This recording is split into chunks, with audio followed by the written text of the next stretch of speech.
नमस्कार, मैं अंजलि मिश्रा और स्वागत है आपका हमारे चैनल में। एक तरफ ठग सुकेश का आम आदमी पार्टी पर एक के बाद एक 5 लेटर का बम या यूं कहिए खुलासा, तो दूसरी तरफ आम आदमी पार्टी के चहीते नेता और दिल्ली के उप मुख्यमंत्री मनीष सिसोदिया को लेकर ईडी का बड़ा दावा कहीं ना कहीं ये इशारा कर रहा है कि जल्द ही मनीष सिसोदिया की गिरफ्तारी हो सकती है। और इसी बीच अब आम आदमी पार्टी के संयोजक और दिल्ली के मुख्यमंत्री अरविंद केजरीवाल ने आज एक प्रेस कॉन्फ्रेंस की और प्रेस कॉन्फ्रेंस करके उन्होंने दिल्ली के एलजी वीरेश सक्सेना, बीजेपी ठग सुकेश चंद्रशेखर पर जमकर निशाना साधा या यूं कहिए कि कहीं ना कहीं लोगों को फिर असल मुद्दे से भटकाने की कोशिश की।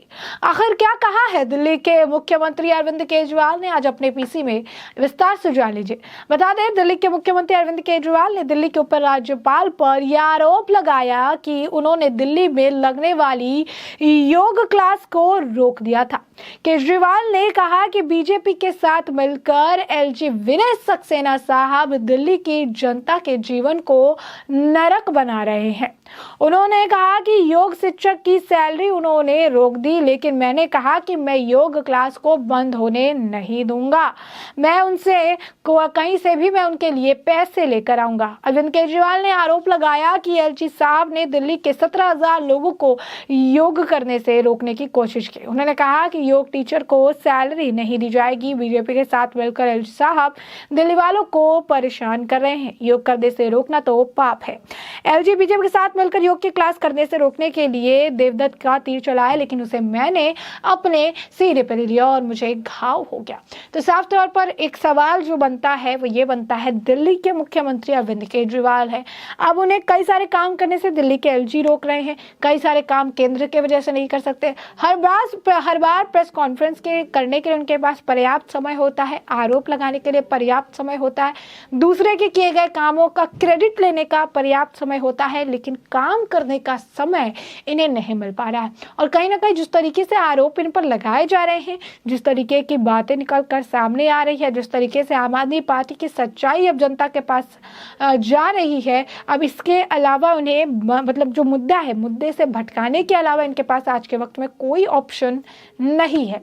और यही कारण है कि अपनी तरफ से पूरा प्रयास कर रहे हैं कि मुद्दे से लोगों को भटकाया जा सके, मुद्दे से ये सारी चीज़ों को अलग ले जाकर एक नया झूठ बोलकर एक नया झूठ का जाल बिछाया जा सके। यही नहीं, अरविंद केजरीवाल ने इस दौरान कहा कि वो दिन रात मुझे गालियां देते हैं। वो से उनका तात्पर्य है बीजेपी। उनका कहना है कि बीजेपी दिन रात उन्हें गालियां देते हैं, वो कोई काम करते तो नहीं है, सिर्फ गालियां देते हैं। उन्होंने कहा कि एमसीडी के 15 साल में आपने 5 काम किए होते बताएं। लोग नेगेटिव राजनीति पसंद नहीं करते, आपको वोट कौन देगा? सवाल ये है कि जो अरविंद केजरीवाल बात बोल रहे हैं, जब जनता पसंद ही नहीं करेगी बीजेपी की, तो आधा से ज्यादा राज्यों में बीजेपी की सरकार आखिर कैसे है? क्यों आज दिल्ली और पंजाब जहां उनकी सरकार है, जनता उनके खिलाफ बोल रही है, उनके सुर बदल गए हैं? क्यों अरविंद केजरीवाल आज के वक्त में अपनी जहां पर सरकार है, जहां वो पावर में है, वहां के परेशानी का समाधान नहीं निकाल पा रहे? दूसरे जगह पर टिप्पणी करने के लिए, दूसरों पर सवाल उठाने के लिए उनके पास काफी समय पर्याप्त बचा हुआ है। सिर्फ यही नहीं, उन्होंने सुकेश को लेकर भी बयान दिया, ठग सुकेश ने, क्योंकि ये लगातार बड़े खुलासे किए। उन्होंने ये बताया कि किस तरीके से तिहाड़ जेल में बंद सुकेश ने बताया कि उनके दिए गए महंगे गिफ्ट्स, डॉलर में पैसे खर्च करके अरविंद केजरीवाल और आम आदमी पार्टी ने विदेश की मीडिया का इस्तेमाल किया। न्यूयॉर्क टाइम्स से लेकर कई सारे अखबारों में अपनी खबरें छपवाई।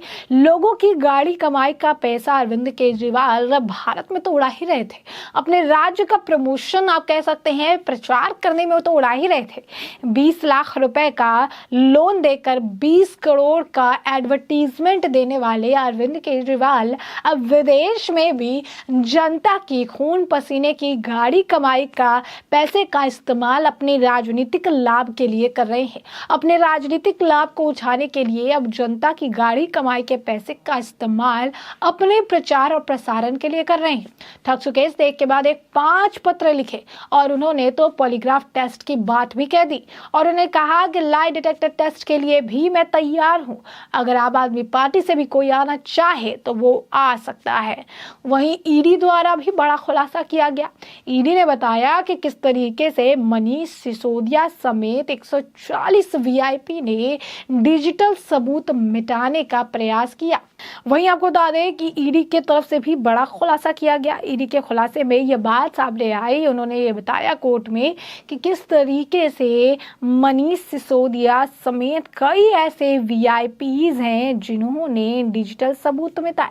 तकरीबन 34 वीआईपीज जो कि शराब घोटाले में जिनका हाथ होने की बात कही जा रही है, उन्होंने 140 फोन बदले और उन सभी का डिजिटल जो सबूत है उसे इरेज करने का प्रयास किया। तो इस पर अब दोनों, जैसे कि हमको बताया कि जो सुकेश है उनका क्या बयान था, ईडी ने क्या कुछ कहा, इस पर जो प्रतिक्रिया दी केजरीवाल जी ने वो कुछ इस प्रकार थी।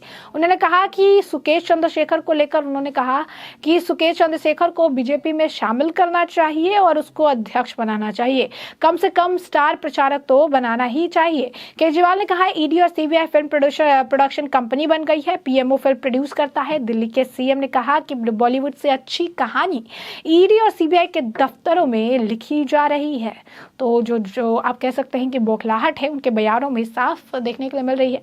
कहते हैं कि पीएमओ फिल्मों को प्रोड्यूस करता है, ED CBI director film direct करते हैं, सीबीआई और ईडी में स्क्रिप्ट लिखी जाती है। भ्रष्टाचार किया है तो जेल में डालो, स्टोरीज प्लांट करना बंद करो, कहानी बुनना बंद करो। अब बॉलीवुड से ज्यादा अच्छी कहानी सीबीआई ईडी से लिखवा रहे हैं। वहीं उन्होंने कहा कि सुकेश चंद्रशेखर बीजेपी की भाषा सीख रहा है, बीजेपी को उसे राष्ट्रीय अध्यक्ष बनाना चाहिए। मोदी जी की सभाओं में भीड़ नहीं आ रही है। वडोदरा के रोड शो में 700 लोग थे, उसे मोदी जी के साथ खड़ा कर देना चाहिए। उसकी ठगी की मनोहक कहानियां सुनने के लिए शायद भीड़ उमड़ जाए।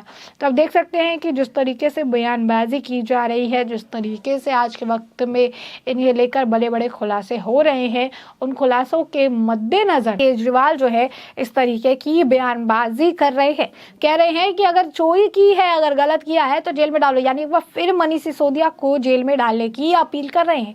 और आज तक आपको बता दें कि हमेशा ही देखा गया है कि जब भी किसी का नाम आता है किसी भ्रष्टाचार के मामले में, वो सीधा कहते हैं कि जेल में डालो। जब जेल में डाल देते हैं फिर वो कहते हैं कि मैंने कहा था कि जेल में डाल दो, मुझे सूत्रों के हवाले से खबर थी। तो ये सारे स्टोरी को जो है मैनिपुलेट करते हैं, बहुत ही बुरी तरह से मैनिपुलेट करके जो असल मुद्दा है उससे जनता को भटकाने का पूरा प्रयास करते हैं। और इन्हें समझ आता है कि जब मैं मुद्दे से लोगों को भटका चुका हूं, एक झूठ अगर नहीं समझ आ रहा है तो फिर दूसरा झूठ गढ़ना ये शुरू कर देते हैं। तो ऐसे में हमने आपको जो है पूरा मामला बड़े विस्तार से बताया है कि केजरीवाल ने क्या कुछ बयानबाजी की है, क्या कुछ केजरीवाल ने आज प्रेस कॉन्फ्रेंस करके कहा है। तो अब इस पूरे मामले पर आपकी भी जो राय हो हमें कमेंट सेक्शन में कमेंट करके जरूर साझा करें। धन्यवाद।